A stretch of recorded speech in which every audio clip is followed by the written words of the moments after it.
Welcome into the WalterPicks Fantasy Football Show. Today is all about the Vikings. One of the most polarizing teams this season.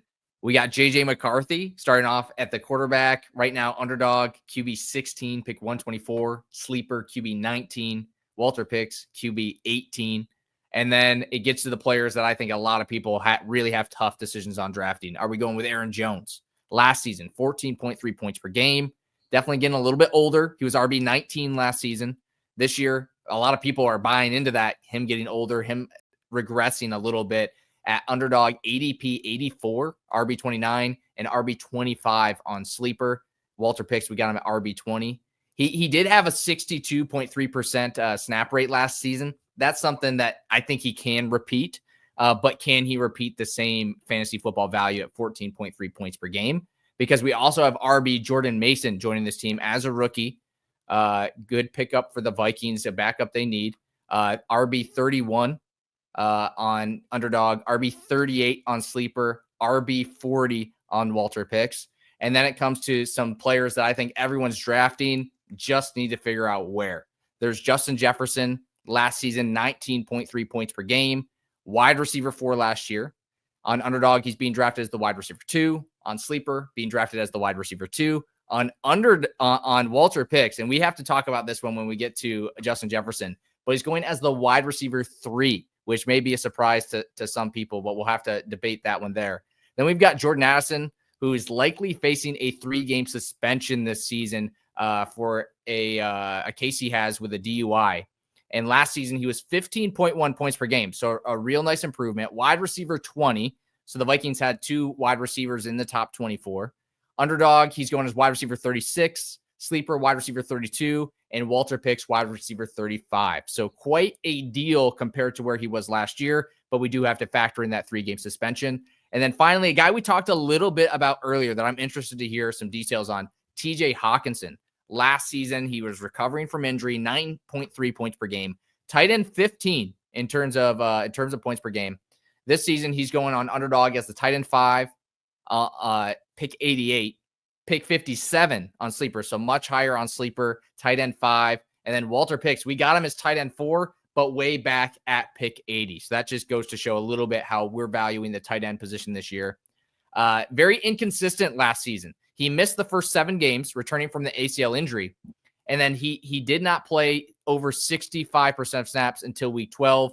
And when you look at his points per game, it was terrible week, great week, terrible, great week. So he was really unstartable with his performance last season. But now we're stepping into the season with JJ McCarthy. But I think we're going to save him for last, because as we line up all the other players, it's going to determine, well, is JJ McCarthy going to be good if we say everybody else is going to be good as well? So I'd like to start off with Aaron Jones. Aaron Jones last season, RB 19, 14.3 points per game. This year on platforms like Sleeper, he's going as RB 25. And for me, this is a guy that, a lot like some of the other players we've talked about, like I like David Montgomery. I just don't see him being much worse than he was last year, maybe a little bit, but even then, that's priced into his ADP. So Aaron Jones is definitely someone I'll target if he falls to me in drafts. But wondering if Avery, would you draft Aaron Jones if he falls to you around his ADP? Aaron Jones is an interesting player to me. It does depend on what JJ McCarthy can do, how much he's rushing. Again, we look last season, RB 19 finished, now going around RB 25 to 20 as we have him a little bit higher in the WalterPicks rank. It really depends on what Jordan Mason does. Last season, Aaron Jones, 55.9% rush share. Now they bring in my opinion, what is a better backup in Jordan Mason. We can get to him in a second. I think Aaron Jones is a fine pick. I don't think he's going to go through and win you a league, though. What do you think, Sam? What do you have on Aaron Jones? Yeah, I'm definitely in on him at his current cost. This is a guy checks the box for me as being a receiver. He had over a 10% target share last season. We're projecting for that to be pretty similar this season, have him at 12% target share. Jordan Mason, and just to correct the intro, not a rookie. Jordan James, the rookie replacing Jordan Mason. A lot of Jordans going around, but nonetheless, Jordan Mason, showed us he could be a fantasy running back 1 last year with McCaffrey missing time. He has also struggled with injuries, though, in his career. He's not going to steal the receiving work, though, from Aaron Jones. Like the receiving role here is really clear for Aaron Jones. hard to know exactly how much JJ McCarthy will dump it down, but I'm a believer in this offensive scheme overall. So yeah, I'm okay taking Aaron Jones where he's getting drafted. He's been at least a top 26 PPR wide receiver, PPR running back, in PPR points per game every single season since 2018. I mean, it's hard to find that type of consistency. This is a guy too that I feel like he's been labeled as injury prone in the past. Really actually hasn't missed that many games. He's played at least 15 games in 3 of the last 4 seasons.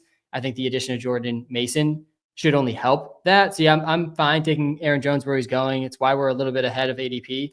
And just to note on the rush shares, Avery mentioned Aaron Jones, like around a 56% rush share last season. We're only projecting him for 48% this season with the addition of Jordan Mason. I think there's even a chance we see it a bit lower than that. But the reason that he stands out in our projections is, these are PPR rankings. He's going to have a PPR ceiling. And he also had a really, really low touchdown rate last season, 1.9% touchdown rate for Aaron Jones. We're expecting that to regress positively a bit to 2.5%. On this offense, definitely a chance it's much higher than that. I do think Jordan Mason is a real threat at the goal line work. But yeah, I'm in on Aaron Jones at his current cost. And we'll just go backwards in the circle here with Jordan Mason. Are you drafting him as a handcuff? And the way I want to ask this question, is he a must draft handcuff if you draft Aaron Jones? What do you think, Sam? Yeah, for me, he's not. I think the offensive environment, you could tell a story that he is if Aaron Jones were to go down, but he doesn't have the receiving upside I want in a handcuff. I think even if Aaron Jones were to go down, I don't think we see a huge receiving role for Jordan Mason. And we saw this play out a bit last season. We didn't see him have a game with more than 2 catches. So the ceiling is there on the ground, but I like to target the handcuffs that can win leagues on the ground and through the air. I do think we see a workhorse role on the ground if Aaron Jones were to go down. Touchdown ceiling's there, receiving upside's not there. So yeah, I wouldn't say he's a must draft handcuff. You got to have both for me, the touchdown ceiling and the receiving ceiling. I don't think Jordan Mason is a must draft, again, with what Sam said about the receiving work, but more so of the draft capital. Depending on what site you're drafting on, he's going to be a 9, 10, 11, 12th round pick. I'm taking guys with upside. I'm taking wide receiver 3s, somebody that could possibly break out and outperform that ADP. That's not going to happen with Jordan Mason unless Aaron Jones gets injured. And even then, I don't think it's worth taking a pick at that point. Yeah, I have to agree there with Avery makes a great point with the draft capital as well. If he's free, if he's the guy that I don't see a lot of, like, I'm not drafting him at all, probably if it comes to that zone. I'd rather take a guy who may start, who may have some opportunity to actually get some playing time without an injury. So if he does fall back a couple more rounds and I'm set at my top players and I'm like, if Aaron Jones got hurt, I need somebody maybe, but I think not at his current ADP. I think this may be one of the questions of the show right here. Justin Jefferson on the WalterPicks app is wide receiver 3, and that's behind none other than CeeDee Lamb, which I like this take. You look at this Vikings team, and you got JJ McCarthy as the quarterback, Jordan Addison, and then Justin Jefferson. You look at a team like Dallas that has Dak Prescott at quarterback. I think that's a clear win for Dallas. You got CeeDee Lamb, Justin Jefferson as wide receiver 1s, and then George Pickens, Jordan Addison as wide receiver 2s. I think these teams are really similar in that way. But then you look at Dak versus JJ McCarthy, and we have CeeDee Lamb over Justin Jefferson in the WalterPicks app. But obviously, it's so razor thin. Opinions could go either way. What do you think, Avery? Who are you taking as that wide receiver 2 in your draft? I've really been back and forth on this for the entire offseason so far. Again, going back to the point that I made earlier in the show, Dak Prescott is projected to be top 3 in passing yards. They also brought in George Pickens, though, who is going to have to take a good amount of that. Will he compete with CeeDee Lamb and make CeeDee Lamb be a worse value? I don't necessarily think so. He's being drafted top 3 for a reason. And Justin Jefferson has his own worries. We don't know necessarily what JJ McCarthy looks like. He is coming off an injury himself. You can see what Sam Darnold did, 31 passing attempts a game. That's good for quarterback 16. I think JJ McCarthy can get there. I would be okay with taking CD over Justin Jefferson for that reason, but it is obviously very, very close. Yeah, I'm just pulling it up here. This is one of the tough parts of building projections is everyone fixates on the rankings. But when you actually look at the projection, we have Lamb at 19.1 PPR points per game, Jefferson at 18.9. They're less than 0.2 points per game apart, extremely close. And definitely a tough call in fantasy drafts, though. Ultimately, you do have to follow rankings at some level. Personally, I'm taking Jefferson over Lamb in fantasy football drafts.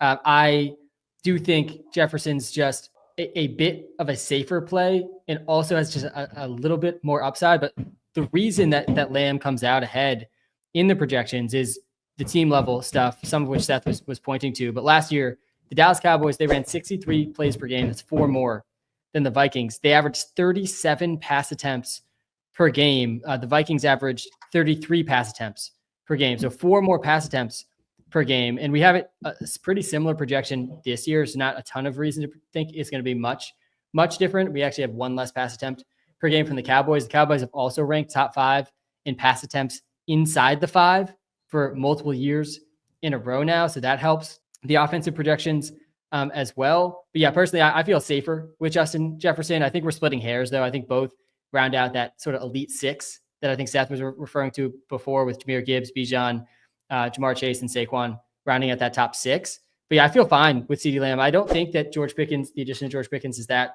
scary. Before the George Pickens trade, I think pretty clearly the biggest gap between a wide receiver 1 and a wide receiver 2 in the NFL was the Dallas Cowboys. I mean, you were going from CeeDee Lamb to Turpin. Michael Gallup, is he even still on the team? Jalen Tolbert. Jalen Tolbert. I mean, it was an absolute joke. It was really, you were going from Lamb to Jake Ferguson.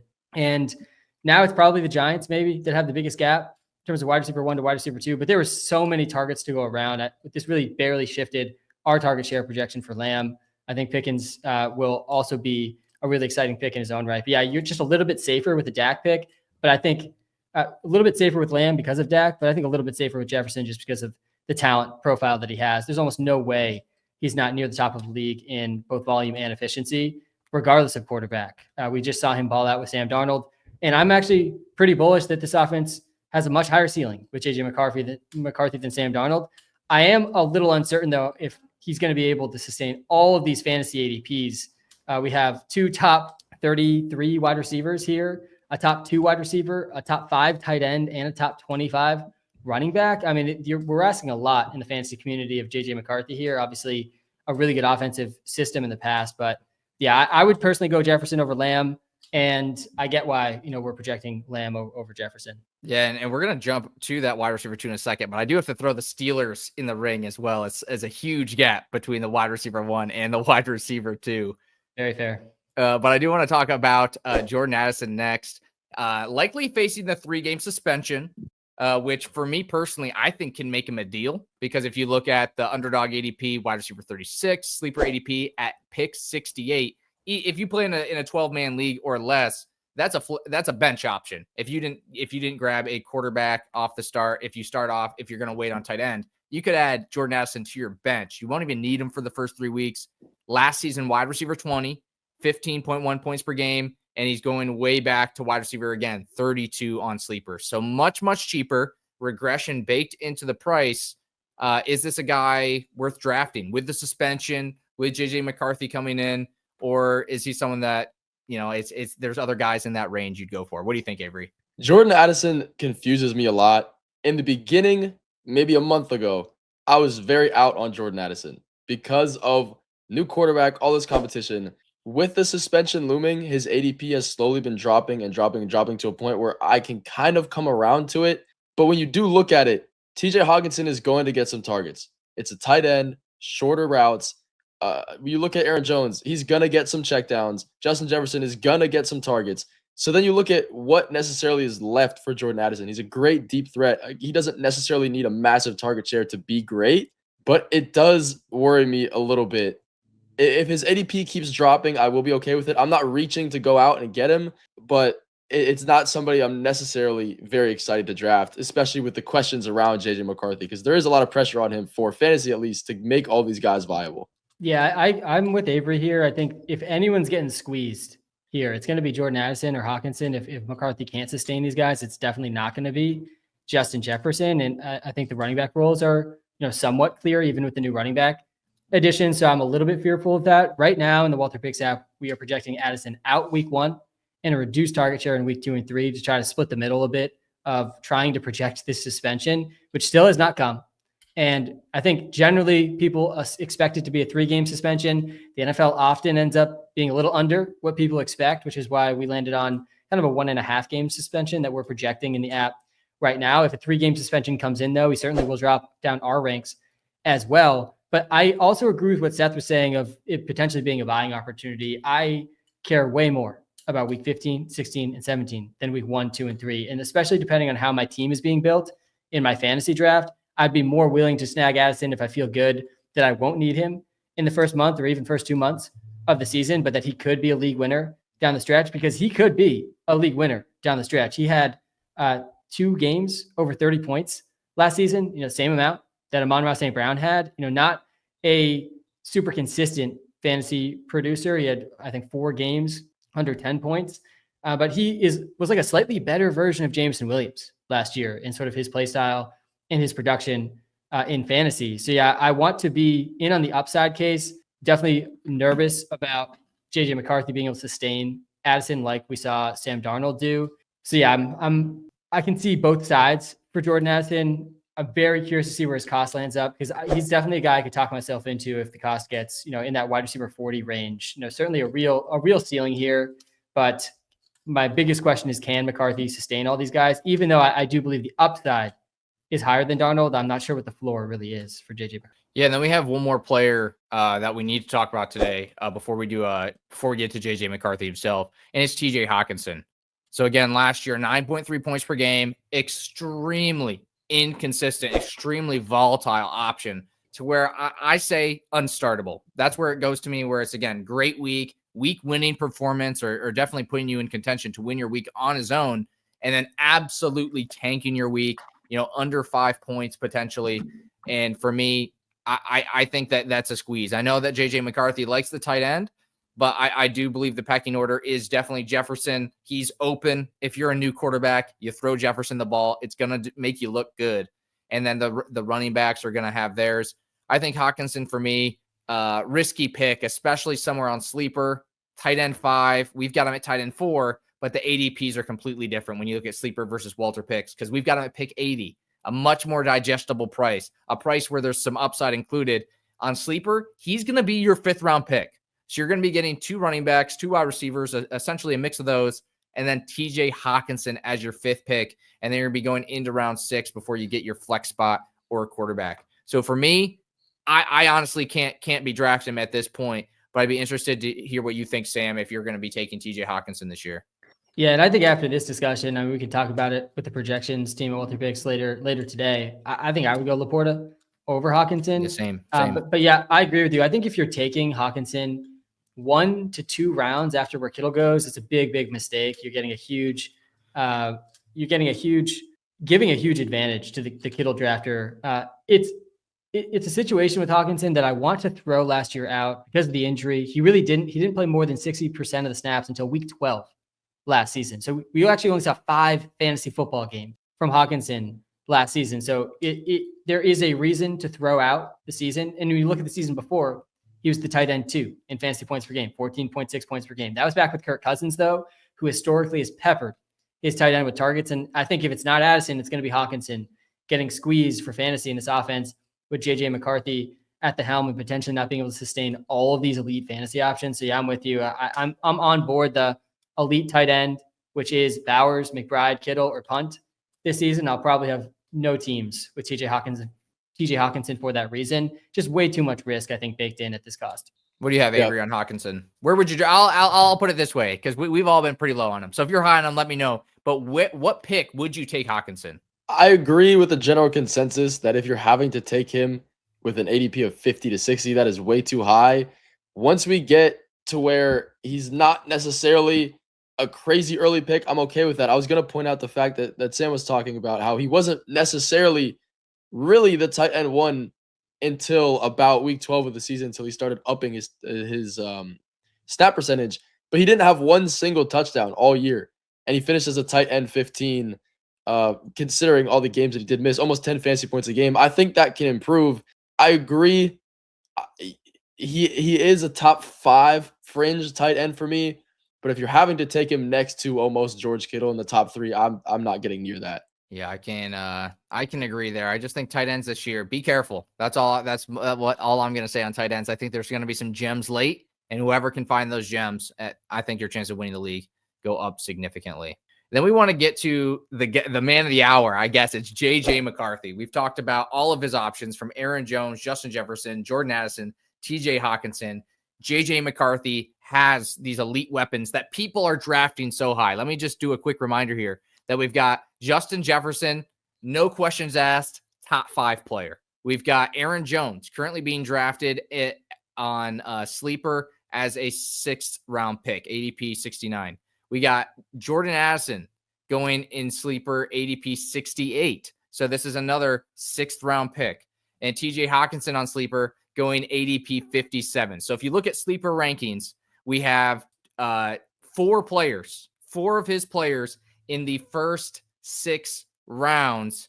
That to me says JJ McCarthy has to be good. He has to be elite. They have to be throwing the ball. They have to be making these completions. They have to be scoring touchdowns as a team. And it's not just going to be passing. They're going to need to rush in some touchdowns for Aaron Jones, and Jordan Mason as well, who as a backup running back is RB 38 on Sleeper as well. So pretty high, one of the highest possible backup running backs available.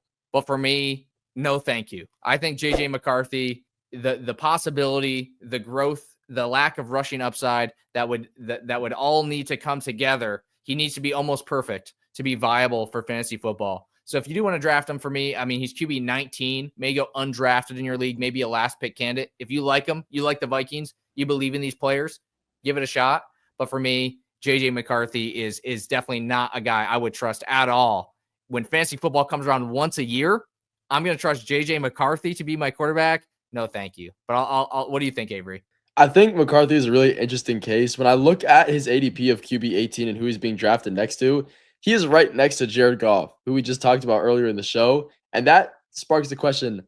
I think I would rather have Jared Goff. Now, you look at the quarterbacks that are going above him, Justin Fields, Justin Herbert, CJ Stroud, Jordan Love. I'm taking all those guys over JJ McCarthy pretty easily. Under, you have Tua, Trevor Lawrence, Bryce Young, Matthew Stafford. I think that's fine. Quarterback 18 probably isn't going to be drafted, won't be started. Maybe you plug and play for some good matchups. If you're in 2 QB leagues, obviously he will be more important. You look at the weapons that he does have, you can't write it off. He's coming off a big injury, though. He has a little bit of rushing upside. Not somebody I'm reaching on, but he does have the potential to maybe be a filling guy for one of your starting quarterbacks, but not a guy that I think is a must draft by any means. Before I dive into my take, I'm curious what you guys think of Sam Darnold heading into this season. I'm going to share some Sam Darnold stats from last year, but are you guys high or low on Darnold on the Seahawks? I'm higher than most, I think. I like what he was able to do. I think I'm higher than most on Sam Darnold. I don't know if I had JJ McCarthy because of the weapons, but I think he could be all right, serviceable in a bye week. What about you, Avery? I can agree with that. Sam Darnold he's not going super high, so it's not a guy that you really have to worry about. He's going under Geno Smith, under Cam Ward, under Michael Penix.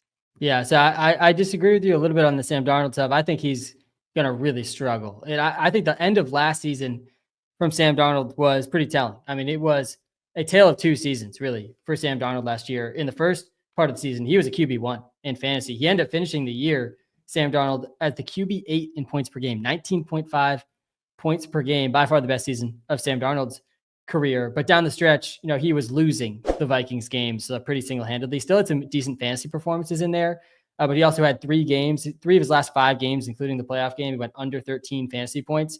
And I think it's a very interesting starting point when thinking about JJ McCarthy this year. And I've said it kind of throughout. I think the ceiling for McCarthy's higher than that. I think the ceiling for McCarthy's higher than this QB8 finish we saw from Darnold last year. He has a healthier TJ Hockenson. He's got one of the better wide receiver duos in the NFL. He's a top 3 wide receiver as his top receiver in the NFL. I would probably call him top 2. I think it's him and Chase personally. So yeah, I think I'm pretty in at this cost for JJ McCarthy. The cost is obviously makes it an easy choice, an easy click. But yeah, as my second quarterback, if I'm going late QB, I like all these year 2 quarterbacks with Caleb Williams, JJ McCarthy, Drake May. And I think I'm maybe missing one as well. Jaden Daniels, obviously no one's sleeping on him. But yeah, I do like all these year 2 guys take a step in year 2, something we often see.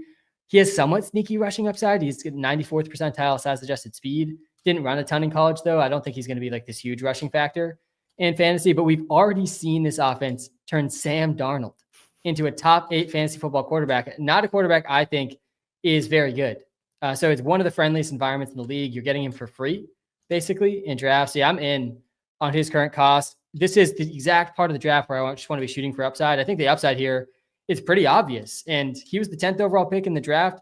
He might just be an elite quarterback. That is definitely possible.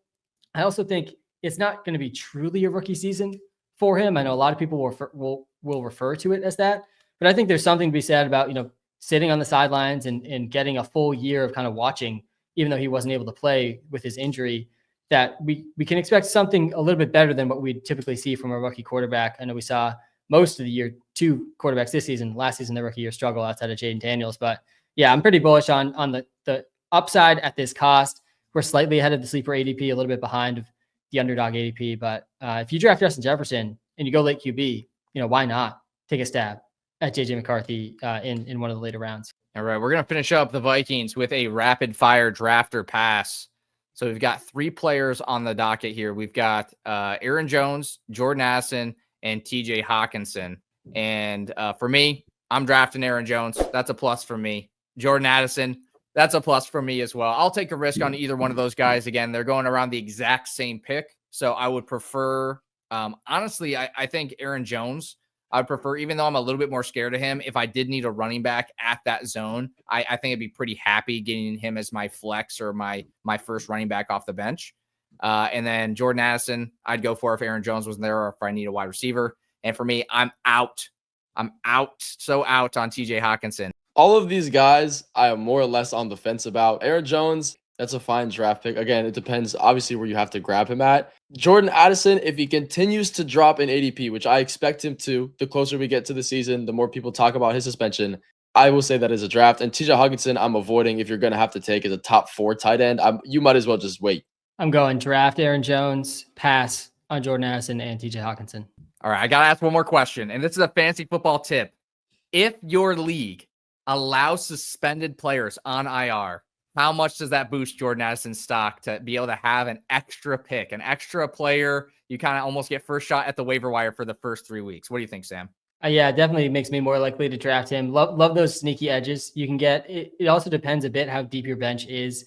In a deeper bench, it means a little bit less. But there's just so many running backs that I want to take with my last round picks this year that probably will be a compelling case for me to take him and get one more stab at a potential league winning running back. I agree with Sam.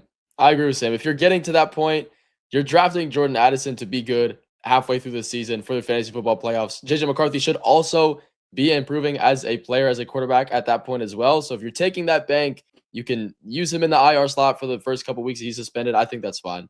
And just a PSA announcement, check your league settings because it is not that way in every league. Some leagues suspended players are not allowed on IR. Some leagues they are. So make sure you know that before you draft because that could make an impact on whether you draft them or not.